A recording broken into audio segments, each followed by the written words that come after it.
Unsurprisingly, most everyone uses open source software. It's inescapable if you're writing and running your own software, especially if you're using containerized architectures like Kubernetes or Cloud Foundry. And that's exactly what we saw in our State of Software Supply Chain Open Source Edition 2022 survey, where we saw about 90% of people said they're using open source in production. Now, honestly, I wonder what the other 10% are worried about. It seems like maybe they're not running anything that's Linux-based or running in containers. It's hard to imagine what they're doing if they're not using open source software somewhere in their stack. Now, we asked them this, and 44% of them said they're figuring out how to manage it in production, so that's encouraging. And then 38% said they don't see sufficient support for it.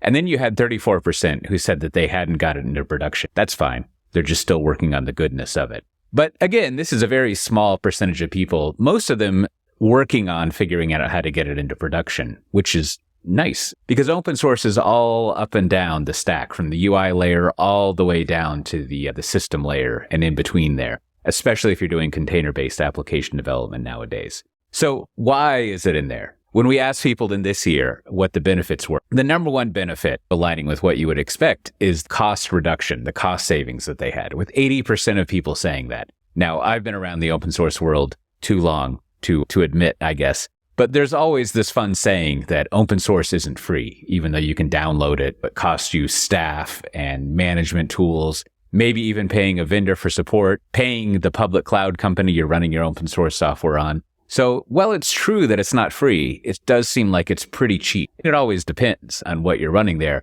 but you can get good cost controls when you're using open source software. The other benefit that we see a lot of is that developer productivity tends to go up by using open source. And I think this largely comes from, one, the open source stuff being useful, but a lot of open source software is written by developers for developers.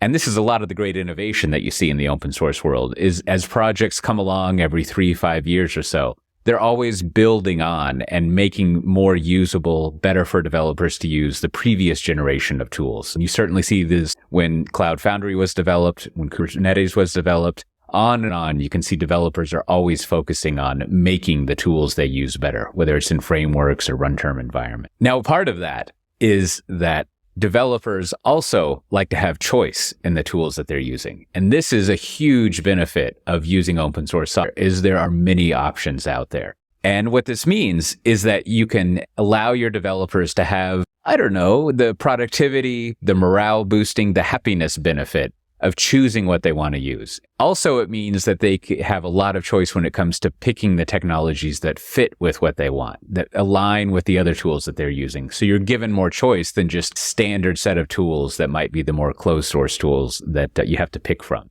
It's very beneficial to developers when you allow them to pick and use the open source that they're using. You don't really just download open source willy-nilly and use it. When you look at what a lot of these organizations are doing in the survey, that many of them have lots of process and packaging schemes in place to make sure that using open source is secure. I think that's why you see 90% of people using open source. And even though security is a concern that people have, they have management and process in place that makes it fine, that makes it acceptable to use open source, as we saw.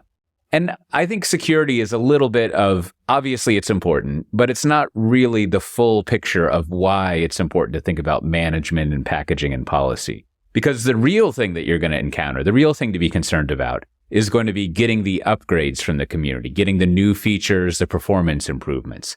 And if you're just allowing your developer teams to download whatever they want, whichever version they want, and actually put that into production into your supply chain, it's going to be a lot more difficult not only to make sure you're applying your C stuff. We all want secure software. But the real drawbacks you're going to get is that you're going to fall behind in the versions that you're using. You're not going to be getting the new upgrades, the new features, the performance improvements that come with the new versions of open source packages that are out there. And this is an important thing to solve, to have the tools and the policy in place, because that's really the huge benefit, in my view, when I was a developer, that I would get from open source, is there were new features that came out frequently.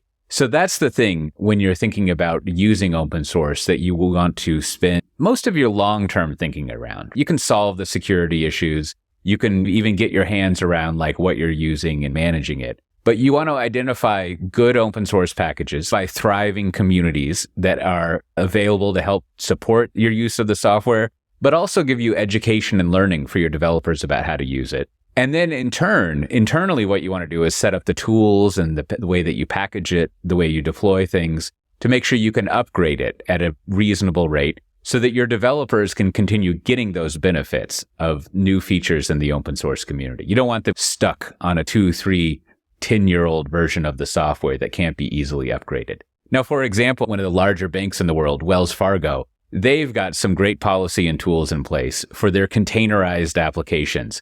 That means they're able to, whether it's up deploying a patch for security reasons or whether just upgrading and adding new features for the open source versions of the software that they're using, they're able to deploy those upgrades and patches multiple times a week without bringing down production. And this is a fantastic feat to get those new features in place, get patches deployed without having to stop the business. So they have the right control in place to mean that they can benefit from the innovation that using open source brings them. But that's just a little bit of what's going on in the State of Software Supply Chain Survey for 2022 that we just came out with. I think what's useful when you're looking at this survey is to figure out, do we have the right thinking when it comes to management and packaging in place so that we can get all those benefits that people are seeing, as you see in the survey, from using open source? Because really, maybe those 10% of people have some reason why they can't use open source.